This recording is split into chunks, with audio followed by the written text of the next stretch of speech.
Отағасы осы бала жырау, я күйші болады-ау, домбыраға әуес. Я жаратқан өзі жар болғай, ата-бабамыздан келе жатқан сүрлеу жол болса болар.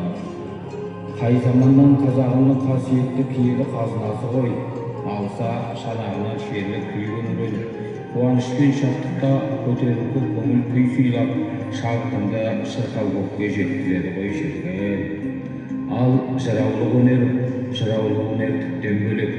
Қилы-қилы замананы көз алдына тізбелегенде, бойдағы тулаған сезіміңді тербетіп, сол оқиғаның ортасында жүргендей күй кешесің. 9 перне, 2 шек.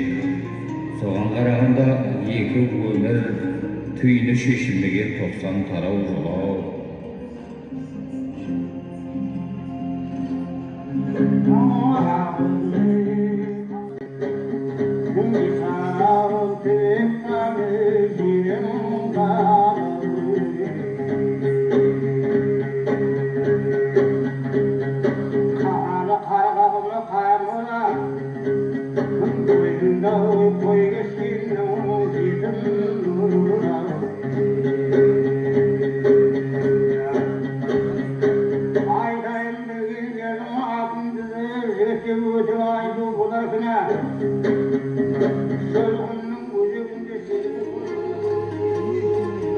Тура жол айналмадан төте шығар, барлығын мен білемдеу қате шығар.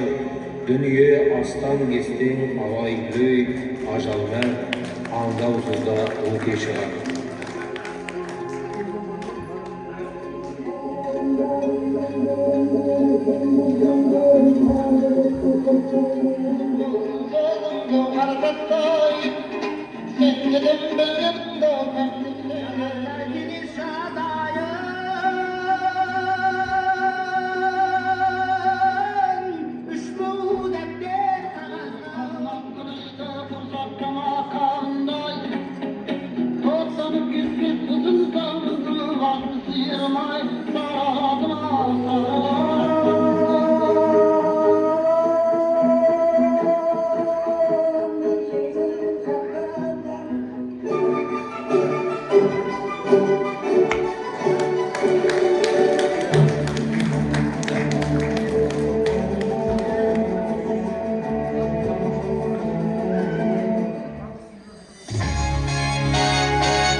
Жыр сүйер ағайын, жырау Хамза Тоқмамбетовтың 95 жылдығына арналған қаш шері Хамза жырау халықтың ұлы атты еске алу жәрмеңкесіне қош келдіңіздер.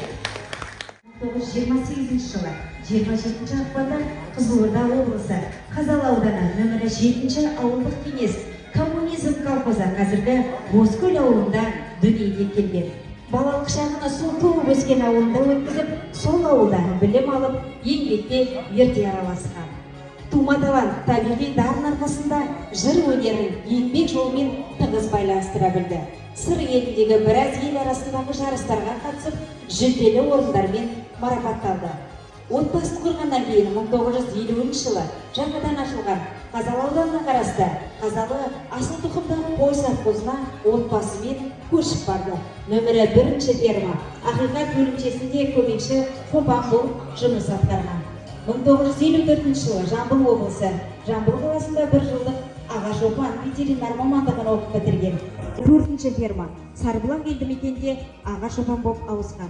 1960 жылы Баршақұм қой қырқу пунктінде әр қойдың жүні 5-7 килограммнан шығады. Содан 120 бастан артық қойдың жүнін қырқып, рекорд жасап, директор совхозы Дүйсенбай Маханов екеуі қазақ күнтізбесіне шыққан. 1961 жылы Арал қаласына ауысып, отбасымен көшіп барған. Сол кезден бастап экспедитор.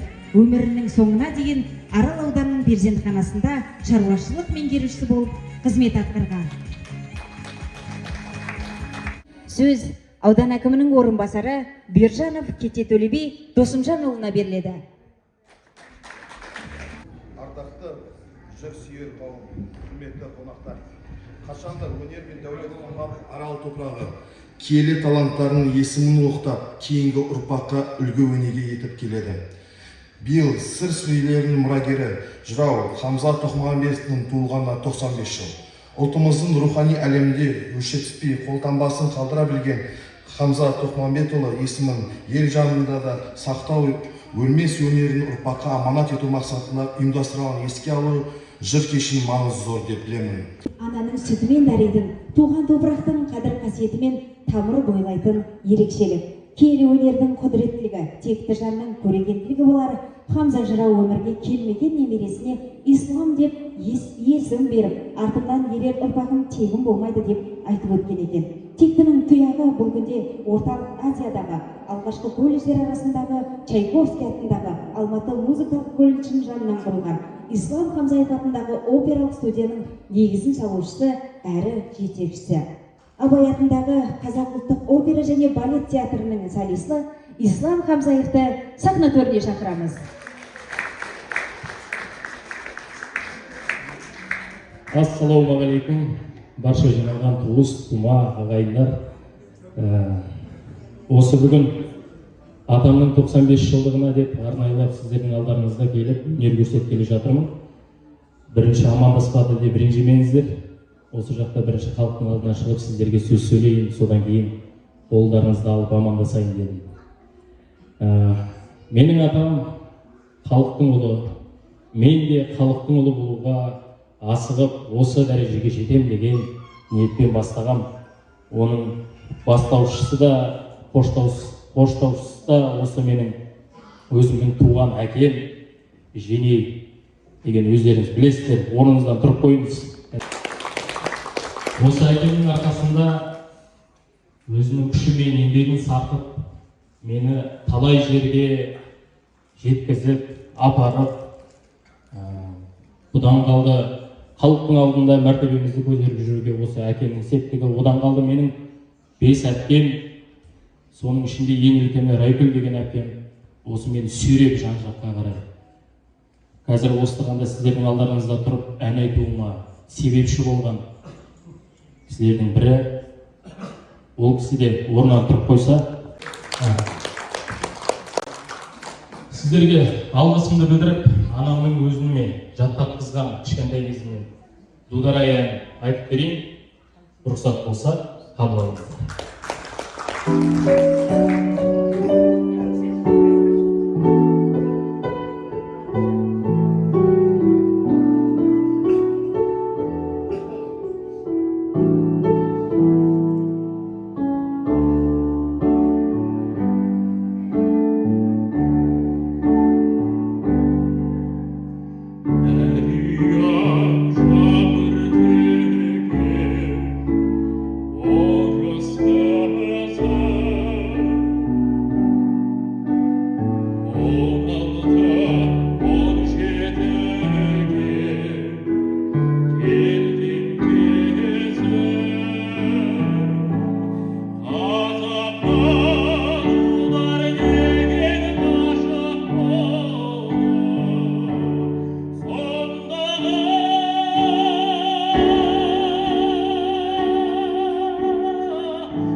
Көп рахмет. Енді алыстан ат беріліп келгеннен кейін бір ән айтқан жарамас. Сіздердің құрметтеріңізге Ескендір Хасанғалиевтің әні «Сағындым сені». Қабыл алыңыздар.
Көп рахмет. Осы сахнада бірінші тұсауымды кескен едім концертпен. Қалай бірінші рет қобалжыдым, дәл қазір солайдан қобалжып сіздердің алдарыңызда өнер көрсетіп жүрмін. Сіздер сүйген Ислам, Жейдің баласы Хамзаның немересі. Қабыл.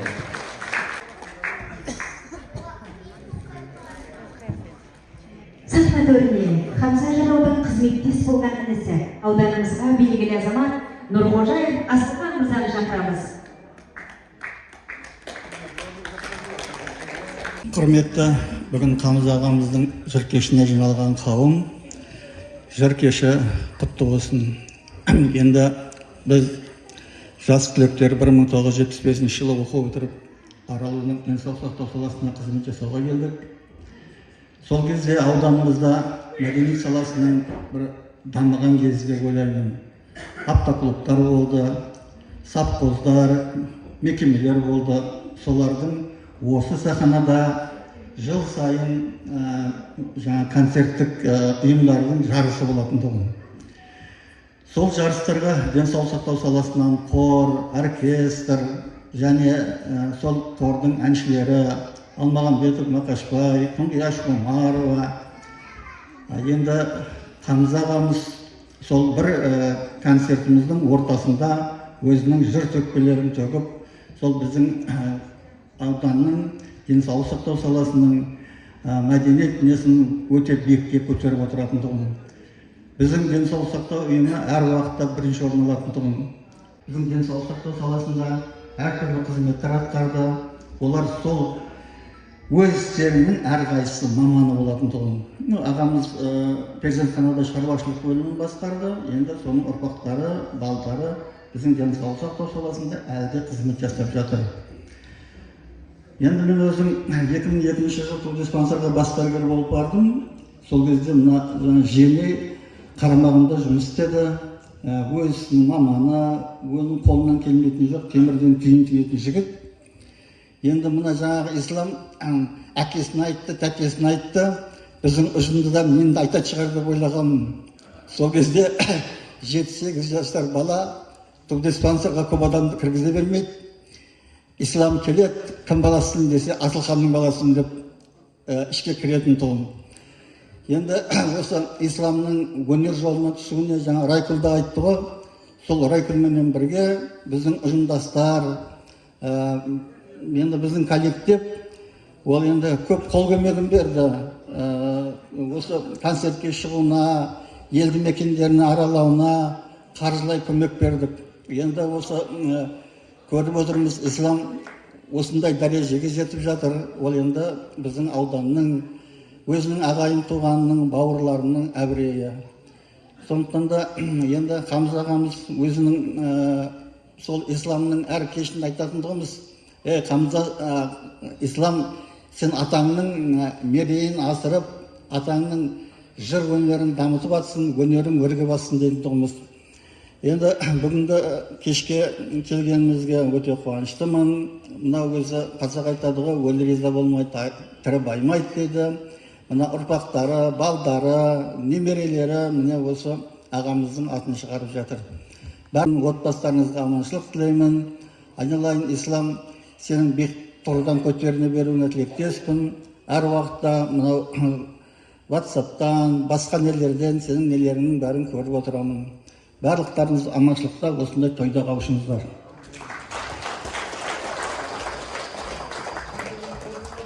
Сахна төріне иегері, мәдениет саласының үздігі төсбелгісінің иегері Қостаева Базар апамызды сіздердің ду қол қошеметтеріңізбен ортаға шақырамыз.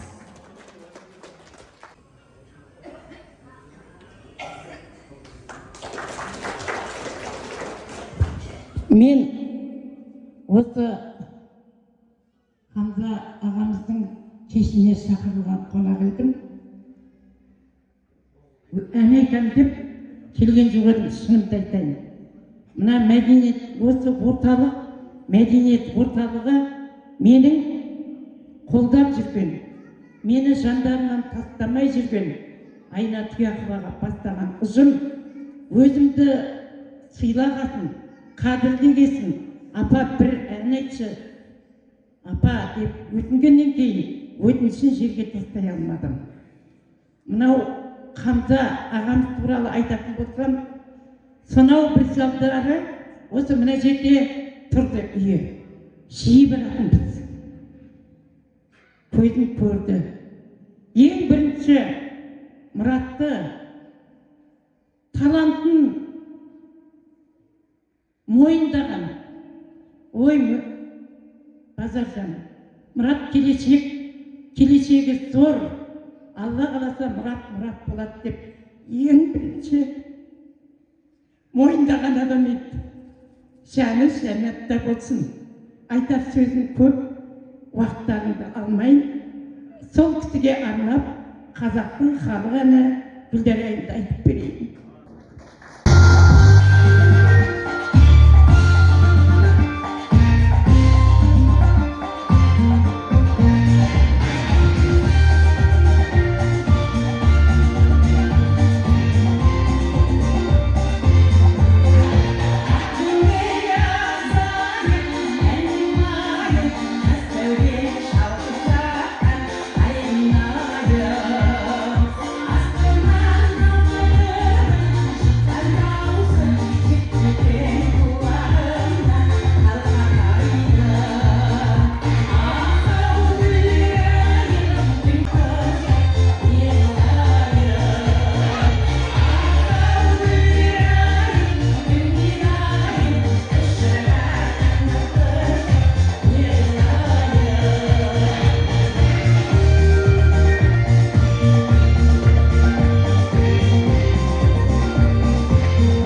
қызметтеріне Қызылорда қаласынан арнайы келіп отырған құрмет орденінің мәдениет саласының үздігі төсбелгісінің иегері жырау ұстаз Шолпан Бейімбетованы қарсы алыңыздар.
рахмет. Қайырлы күн, құрметті жастар қауым. Мынау бүгінгі Хамза әкемізге беріліп жатқан ас қабыл болсын. Жаны жәннатта болғай. Алла қалған ұрпақтарына мың ғасырлық өмір берсін, ғұмыр берсін. Келесі тыңдайтындарыңыз осы өзіміздің жерлесіміз Талғат Тілеулесов ағажем.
Естелік сөздерімен Хамза жыраудың інісі Келімбетов Жанзақ ағаны шақырамыз.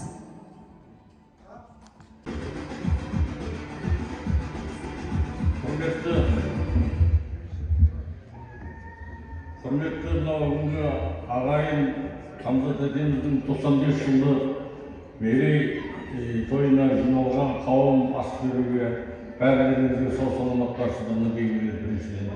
Мен сонау Хамза тәтемнің туған жері жаңа айтып кеткен өңірдерінде Қазалы ауданы, оның ішінде қазіргі Бозгөл ауылы бұрынғы 7-ші ауылы Совет коммунизм колхозында сол кісімен бірге дүниеге келген інісімін. Сондықтан неке сіздерге сау саламат қарсыларына бәріңіздің оғаттарыңыздың басы аман ба, Арал халқы Қазалы өңірімен бір тұтастықтан елміз. Сондықтан бәріңізге біріншіден сәлем бере тұрып денсаулық тілеймін. Отбасыларыңызға аманшылық, семьяларыңызға бақыт, елдеріңізге саулық әкелсін дегенде. Жаңа естелік сөздерінде бір азаматтар сөйлеген уақытында біздің бауырымыз туралы айтқан сөздеріне үлкен қуанышпен, сезіммен тербеліп отырып тыңдадық. Себебі қарап отырсаңыз, Хамза тәтеміз менің бауырым, бұл кісі шешеміз, анамыз, Масаты деген әжеміз, Жақайымның қызы, соның ішінде Бердіңбұлдың игілі тұрмын. Мүмкін шешеміздің құрсағында жатқан бараған шығар. Осындай ән, осындай өлең, жырау, жыршылық, термешілік күй. Сондықтан біздің тәтеміз жастайынан бастап, сол кездері жүргенінен осындай өнерге деген, осындай жыраулыққа деген бет бұрысы бейім болды.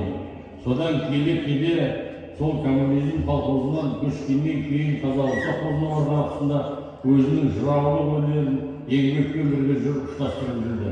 Ол жерден де сыйлы болды деп есептейміз ағамызды.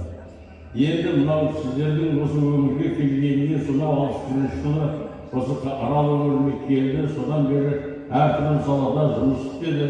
Өздеріңіз білесіздер, бес саусақтай қолдарыңызда өскен ағамыз. Сіздер соны неке болып құрметтеп, аудандық әкімшілік, аудандық мәдениет үйінің, жыраулар үйінің ұйымдастыруымен өткізіп жатқан бауырымыздың 95 жылдық мерейтойын осындай үлкен іс-шараға өткізіп жатқандарың үшін сіздерге көптен көп рахмет, алғысымызды айтамыз. әрине теңдесі жоқ тұлғалар өмірге келгеннен кейін ол жырғалар, оны да кейбір ағайындар көп өзде еске алар. Сондықтан еске алып жатқан мына бауырлары, балдары, мына халқына аманшылық берсін дегіміз келеді. Елдеріне саулық әкелсін дейін, отбасыларына береке байлық берсін.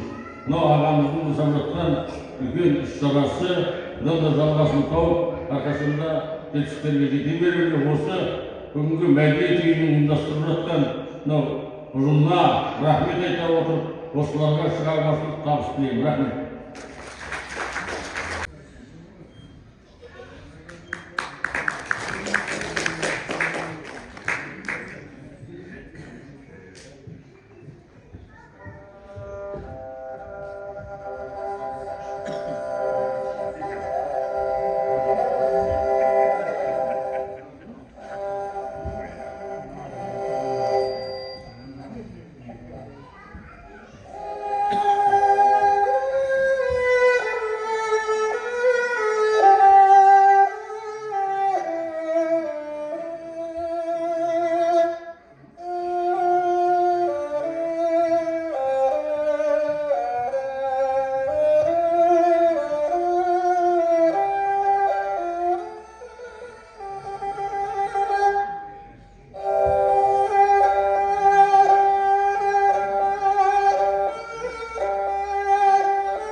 ұзақ өмір барлық несие бақыт берсін, дені саулық берсін Алла тағала. Немере шөберелерінің қызығын көрсетсін. Мен де мына арадомда істеген қанды ағам өте жақсы көретін едік, бір-біріміз сыйлайтын едік. Сол айналайын десе, сол айналайын сөздің өзі бізге жетеді ғой. Бағанадан бері сол ағам есіме түсіп көздің жасын сияқтап отырды. Бірге істедік. Мен 96 пенсияға шықтым, радиомда бас маман болып істедім. Ол кісі бас жаңағы еролдардың бастығы болып істеді. Ешқашан істеген жоқпыз. Алла тағала миллион рахмет. Бүгінгі күні міне балалар еске алып, сол әкесінің қызметін барлығын еске алып балаларға 100 рахмет, миллион рахмет айтамын. 100-ге берсін, балалар 105-ге келсін, ағамның жақсы өмірін жасын берсін. Алла тағала көп рахмет. Баланың еске алғаны өзі тау бойы. Бала ананы, әкені еске алған балаға енді ол шек жоқ. Мен алғыстың айтатын. Сол 60 жылы мен сол радиомда істедім, ағамда сол 61 жылыма келді. Жұмыс істедік, Аллаға шүкір. Осы сөйтіп өмір әйтеуір өтіп жатыр. Ағам кетті, сыйласымыз күшті болды. Өзім шымкенттің қыз есеттім, сояқтан оқуымды бітірдім. Мен мына жыраулар, мына Серікқали жыраудың анасын. Жыраулар Серікқали жырау менің балам. Құдайға шүкір, баламды да шақырды, өзімді де шақырды. Сол шақырыстан келіп жатырмын. Көп рахмет деп жатырмын балаларға. Жақсы өмір жасын берсін Алла тағала.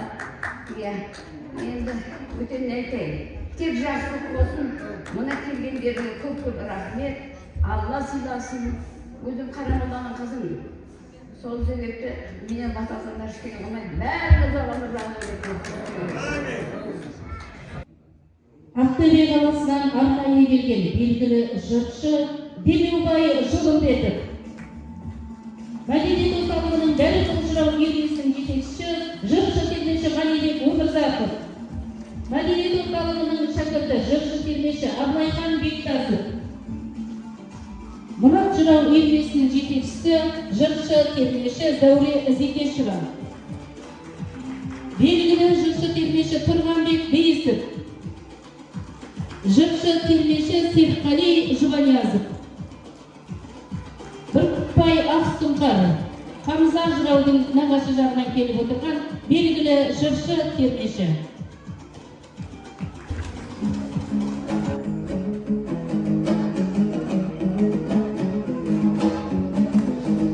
Ассалаумағалейкум барша жамағат.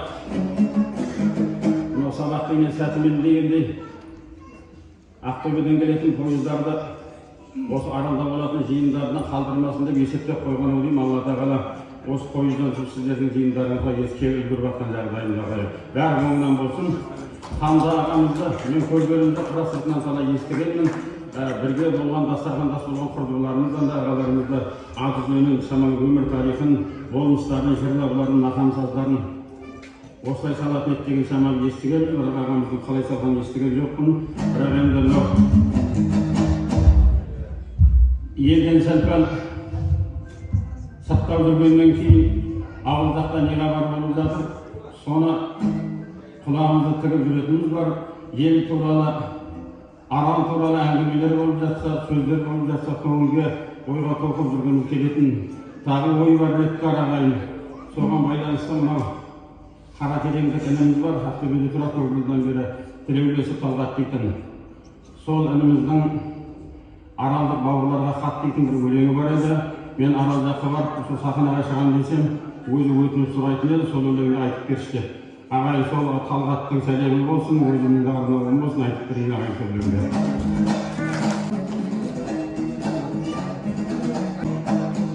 Қолдырған жырмен тербелгеніңді, еш қалсаң көңіл толқыр көнелерді. Нұр туған Нұрмағамбет шайырлардың сөздері ұшан теңіз терең еді. Дарқын жаңа берген жаппар берді, өнердің туын тіккен елін ілгалы осылардан кейін ұрпақ елдің әнмен жырға бөлейді. Ей әйгілі Әбілхандай дұрағаны заманның әулиесін деген еді, ізіне шәкірттер елін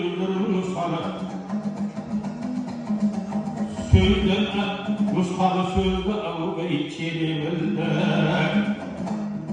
Дарыған бет атадан жыраулығы жақсанның алдын ешкім бөгемеді. Халқына қарналы қартадан артына сөз қалдырған өнегені. Бек болсын үмбетар қани қуар, талмайтын айра, талмайтын ай аптаға ерлер еді. Шамран және дағы ханзағырау, әр сөзін мақан салға шебеді. Ей әбдамын нұрпейістің замандасы, кеудің қос сөзді жүйрігі шешен еді. Сөзіне ұйып тыңдау отырғанда, шайында ұмытатын кеседегі. Тәтті қыл таңнан таңға айтушы ай, қарасай орақ намай едігені. Той менен жеген дарда жырдығанда, шабысын үсті-үстіне кешедегі. Дейді күн қонған қотан ауыл, ән саны тұратындай көшелері. Асмағыл құлжан кенен келін берді, өлеңген көргілген кемелері.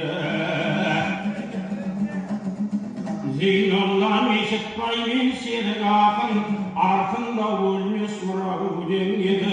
Берекет жырау менен қақпар кешей, дәулескер домбыраның шебері еді.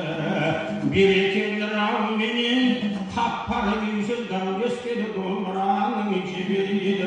Сейтқали темір хандар ән салғанда, көтеріп қалды көкке, қошемет қалды көкке көтереді. Тарланы тамашаның құдай берген, әзілмен күлкілі әзіл сөзге шебер еді. Інісі Байниязың сайрау көшей, жырақтап қалды білдері сененденді. Ырысбек сұраған мен бекзаттың, шалқыған шабытының кезең еді. Алтын гүлі айнаш қыздар ән салғанда, көңіліңді нұр шуаққа бөлер еді. Сол айнаш арамыздан алыстады, көңілде жоқтығыңа сенер енді. Дархан мен сухан берді гүлдар жоқ, өнері қалдай биыл көрер еді.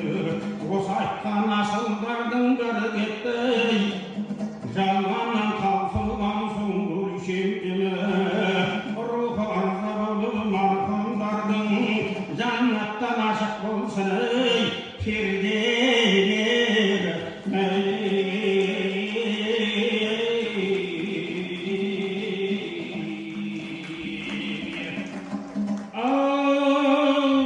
Садақтың ол мұраты оқшау төбе, өнердің сан тарағын көре білді. Артындай осылардың мен қалдым деп шайман, қайғылайым ел жүрді. Ей ол жаққа әзір аға асықпаңыз, жандармы жаны бірдей кемедегі. Жеңешен базар менен қатар тұрып сауығы, кетсін шаман төлеген.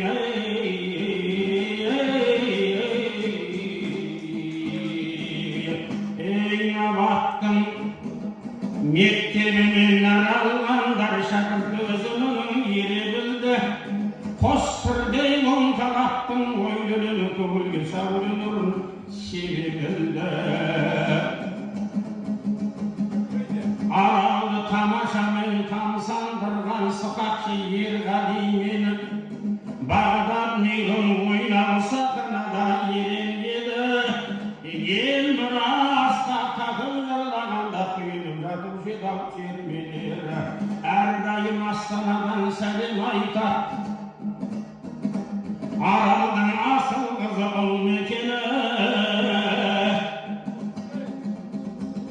Мүгейін қоңырынды жорға жырау, тайпалды төр аяғын кеңгелейді. Жақсан жырау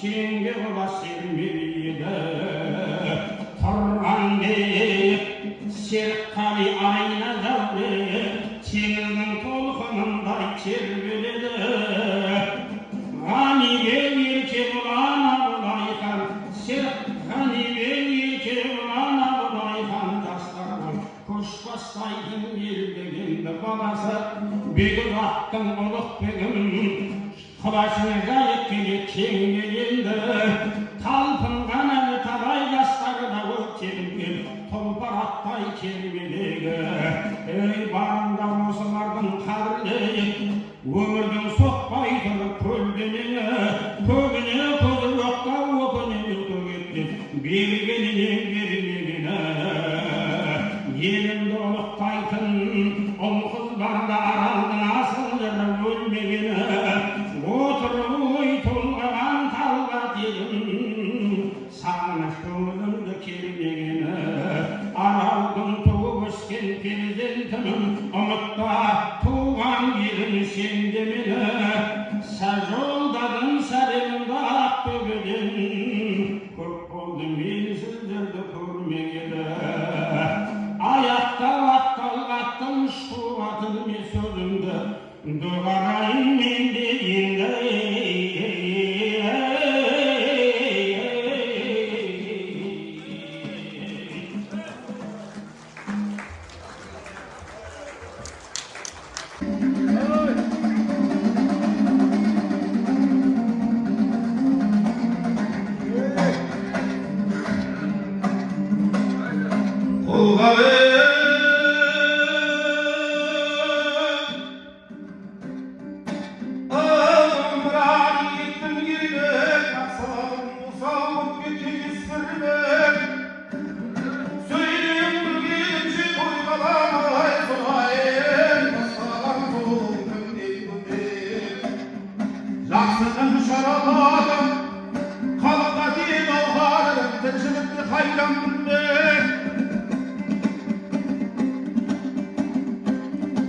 Altının kolda var da kadını çok koldan gitse dolar ederi Zaksının gülünkisi Küp gütsüp şahasın yuvalık bir gaytile Ahımın senin al sütmedirini Valdığım jinalıgan gördüm gülümü Jinalıp niri gider Söz söylükten kiletkan ata yolu bulgur sürdüm Köp oturuğun yerinde kurbemişim Kazaltın orman kini dal Sen söylemege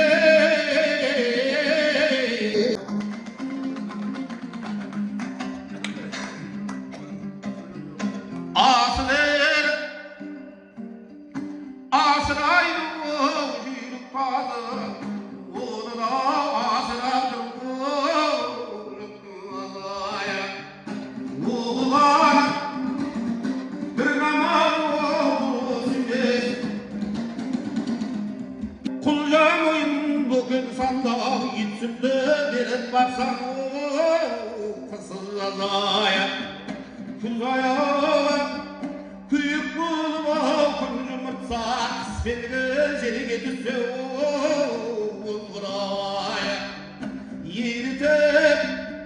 Yürütündüsün kısqa çıksa Kadın şat kağacı sevu Gülcanaya Tülgü soğuk Tobulgıdan tuğa kaçsa Gittiyde koygay bursu Vurgoyanaya Birün musay alıp tursan Tulkırıp üstü kaytsan Kancıgandaya Bulmasa İtasırap ilgi kirip Jirinin jirilip Bulmasa Şun bulmay bugün sandı kolga düşsü Karkaret sonda yırdım Bulmare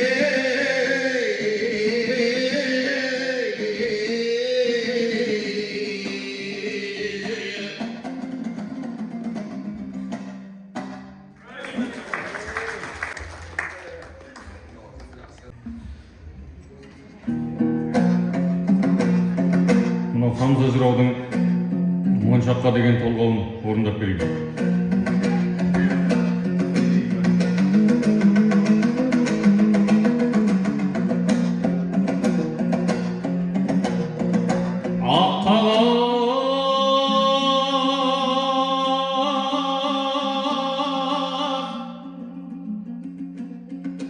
Қарағалам өлең жаздым, өмірдің білмейді ешкім көбін азын. Ағалық дәстүрменен ақыл айту, келатқан бұрынғыдан бізге назым. Қоянның сен көресің, алда жазым, 18-ге толып тұр сенің жасың.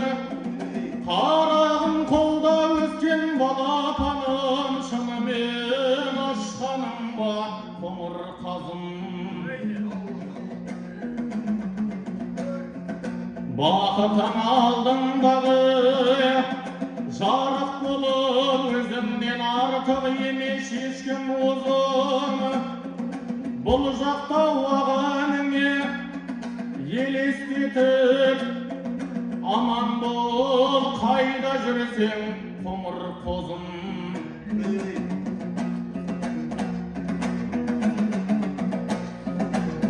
Бұл сөзді жазарымды жазсам дағы болмай тұр кеуілімде ешбір төзім. Кәнігі ақыл емес бұл айтқаным, сонда да бара алмай тұр көкке көзім. Алдағы өміріңе айырадың, сонда да жетпей тұр ғой менде төзім. Жоқтықтың шырмауына шырматылып, өмірдің баса көрме ешбір қозын. Бұл сөзді оқушы мен тыңдаушыға Хамза деп білдіремін, өзімді өзіме.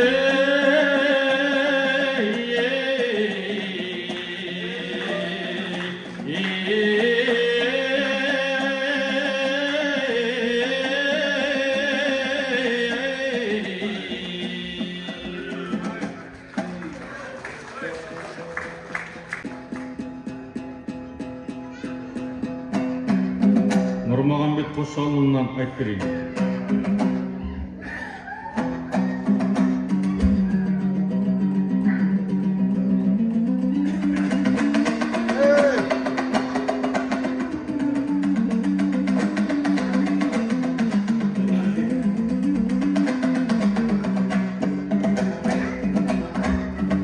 Танадан жыртар, шайырдан хат күтеді жамағыр. Көңілдің күйін келтіріп сөйлейін енді, шамалап барымды базар етейін, үлкендер етті қанағат. Елден жәрдем сөз күтір, үйірініп ажырап бөлініп қалған азамат.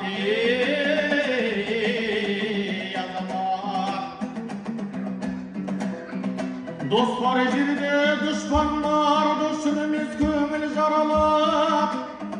Дұшпанның сәрдайын сыртыңнан жүрер, табалап қатынмен бала елдегі Алласына аманат. Аңсаймын сөзді халқымы, қосылсам екен саланат.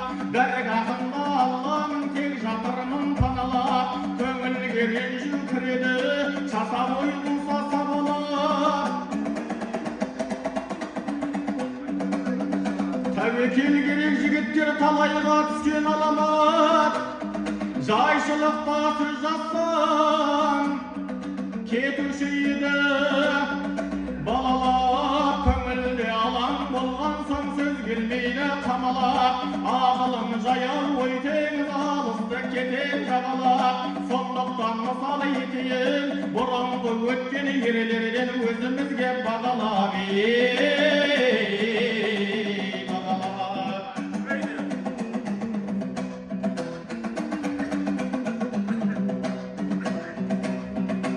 Muhammed dostu Alisher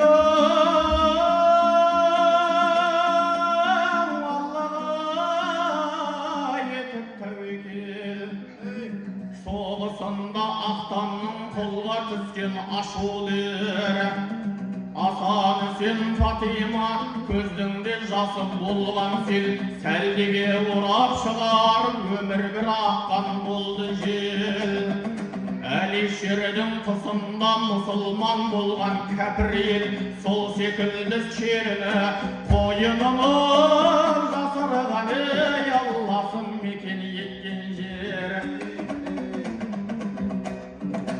ер тарықпай молықпас бұрынғыдан қалған жол осының бәрін еске алып әрнеге деймін дайын бол Жақып деген пайғамбар жүзігінен айырылған 70 жылдай қапа болды бізді қайғырған Кербаланың беліндегі жасыған жездей майырылған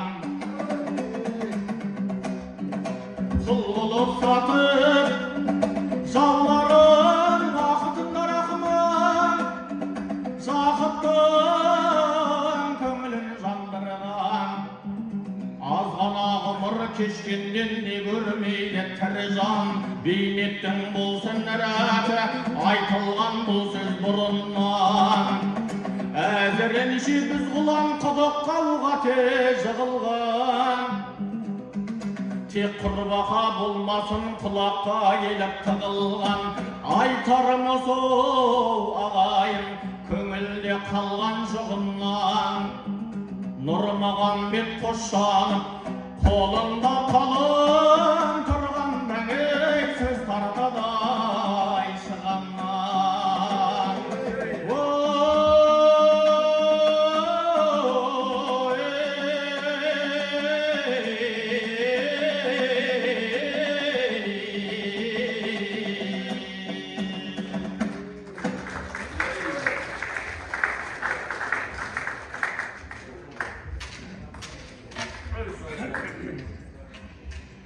Азар жыраудың толғауы сөйлейтін жалпыдан шығармасын орындап беріңіз.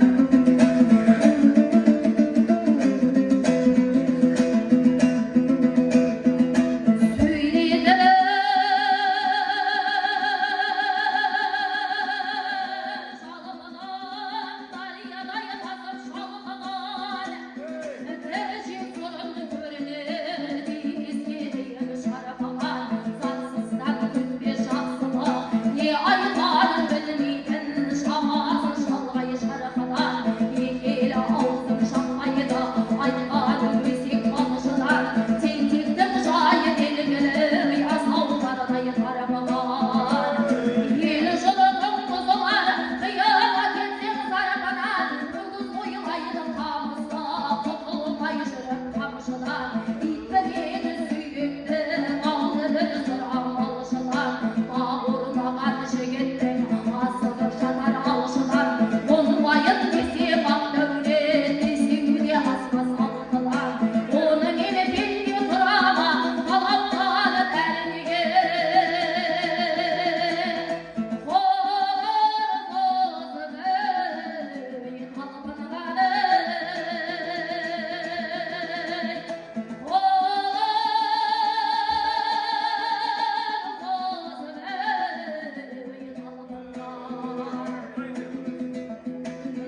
адамды қасиет болмаса түзелмейді біреу сөккенмен азаматты қау жатпайды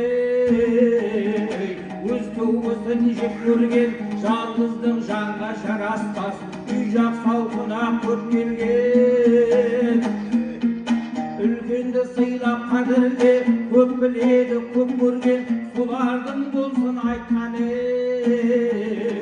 көмісті бастан өткерген қадірле маңдай тереңді далаға шашып төккеннен ей бай малын баққан бабамыз бір жапырақ гүл шешін ей қалтырап жүріп шекпенмен жақсының аты өшпейді дүниеден ерте көшкенмен жаманның бары белгісіз көктірек бойы өскенмен сотаққа егін шықпайды мәпелеп қанша сепкенмен адал досқа бол риза шын ықыласын білдіріп сыйласады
төбелең, ардың жүгі ауыр жүк, ойыңда болса бірдеңең, есірке сау ел сені ұшқалап болма ақжелең.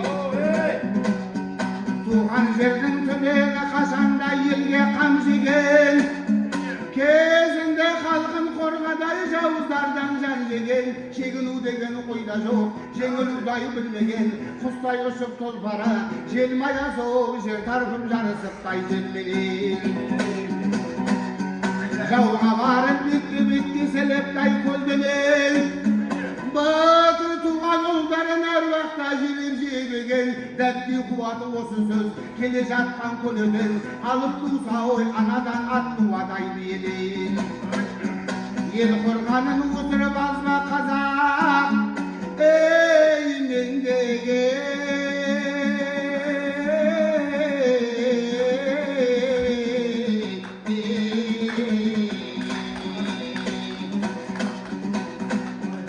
Батырсың деп мақтасаң онша теріс көрмеген, баса киіп тымағына қою шайға тердеген, ғайбат айтсаң сыртынан, ақжарыңнан жүрмеген, тау қопарып от жатқан, қазалымды қашанда алма отқа тегенен.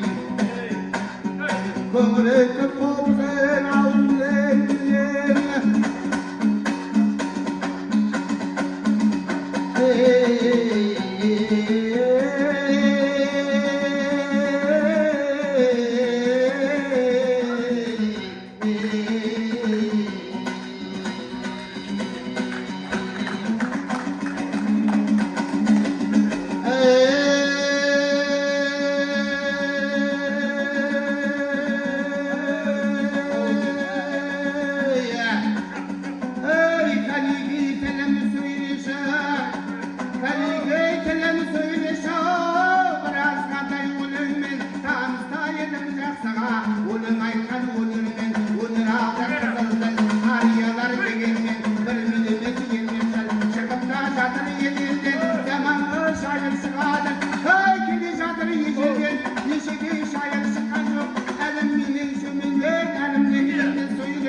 бастаған болмас төменнен, молда бәйім қотыпса, мұртықтан шапсан сөз айтып, қайырым қолақ кезеңген, кемедей ұзақ кеңден ал, жақайымда ескенбер айтқанда сайын сүнігеді. Ой, тұр қара дүрбіз дәулеттер, айтқан сайынды дөген, қара кесек келемеш, кемемесі дау кемеден, қара сақал ерімден, әзір жауап еместі, сөзге шыққан тереңден, неше алуан сөз бар, ағымдай қолып егенген. Кекеденге айтайын қоныстас жақын шерімнен, шермия жұққан әлімді, заманында біліммен, сөйлегенде шермия, кімде болса кідірген, қандарға сөйлем судағы жер жоқ ішкір сүрінген. Ой, өзіде ақын болғасын, қолына қалам алғасын, шораяқтың омары, көлдегі қолына теңгенген, байылғанда айтайын, жүріктерін білінген, біздің елге қашынбай, қашын болып білеген, тәуірдің қара бұлтындай айтатын сөздердің өрген. Ей, шешендерін айтайын, жетірудің ерінен, Әбу Бәкір кердері, ойласыңдар білімнің орын алған түрінен, ондай болғын жаңайда, ол жаралған жан шығар, дейсің абдал күрінен. Ей, ота жүзбен кісіден, шайырларын ел білген, айтушыдан кем емес, қашанда да ел деген, сөз жақтысы қашанда жаманды қайта оу, жөндеген.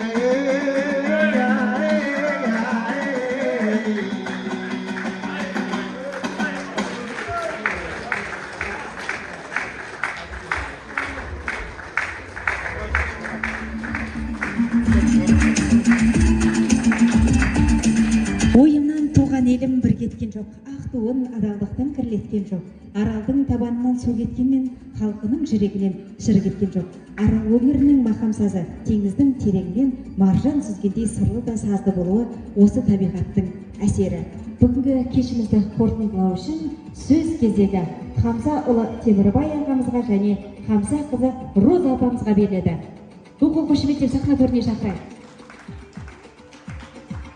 Ассалаумағалейкум ағайындар, сырттан, осы аралдағы ағайындар, мына бүгін ауданымыздың жыралған үй, осында әкеміздің 95 жасқа толғанына жиынды ұйымдастырып жатыр екен. Аралымыздың ұйымдастарына мыңдаған алғыс айтамыз. Биік шыңнан көріне беріңдер, осы киелі шаңырақтарына елге, халыққа толы болсын. Әрдайым облыстағы республикалық сайыстарына ауданымыздың жұртшылары жақсы орын алып келе берсін. Ал енді мына әкемізге келгенде Тоқмұртұлы Қамза әкемізден бәйгі жәннатта болсын, 95 жасқа толғады мына бүгін. Содан әкемізге біз Қамзадан 5 жыл 5 қызбыз. Соны енді үшеуіміз жалғаннан өтті, екі ағам, бір ағамыз кетті, қалған жетеуміз бармыз. Аллаға шүкір, енді мына Қамзаның өзінің ұрпақтарына енді мына жыршы шықпағанмен енді мына адами қасиеттегі балалар шықты. Аллаға шүкір, осы ауданда әйтеуір сыйластығымыз да ағаны ініндей әйтеуір үлкенді сыйлаймыз. Ағайынның ортасында да жаманбыз, Аллаға шүкір. Енді әкеміздің қаны шығар, енді адами қасиетті өмір сүріп жатыр. Мен айтамын, сіздерге мына алдында уақыттарыңызды бөліп мына әкеміздің кешіне мына жиналып келіп жатқандарға алғыс айтамыз.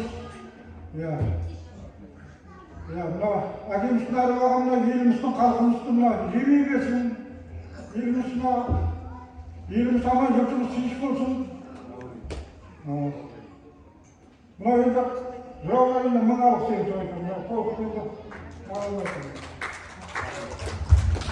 Құрметті ағайын,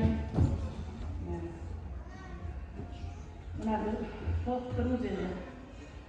Күнде әке жоқ дейсіз, бәрінде де әке бар. Әкеміздің атағын шығарып, бірінші осы ұйымдастырып жатқан Айна Қамысбайқызына рахмет айтамыз. Ұжымдастарына рахмет айтамыз. Құдайға шүкір, әкеміздің өзі болмағанмен мақамдарын салып, жыраулар біртілай жырлап тастады. Бала-шағалардың рахатын көрсін, біздің әкеміздей деңгейлерге жете берсін дейміз. Алғысымыз шексіз. Мына келіп ұжымынан Біржан апам, Асылхан ағай сөйлеп жатыр, көз көргендер өлмесін деп, аман болыңыздар. Біз төбеміз көкке жетеді сіздерді көргенде әкеміз тірі сияқты болып жүреміз. Рахмет үлкен. Асылхан ағай әсіресе қатты сыйлайды ғой бізді. Рахмет Асылхан ағай. Біржан апам деген біз қазір ұйымдаспыз. Сосын несінде қарамағында әлі жұмыс істейміз. Дейміз. Көп рахмет. Мына қазір асымызға қатысып толық айта алмай жатырмыз. Айтатын сөзім көп еді енді.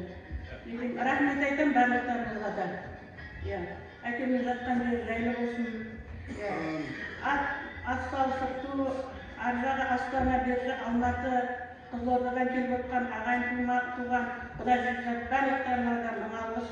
Енді асқа қатысып, біздің арғайы нелерімізді қатысушыларымызға ат салысуларыңызды қалаймыз енді.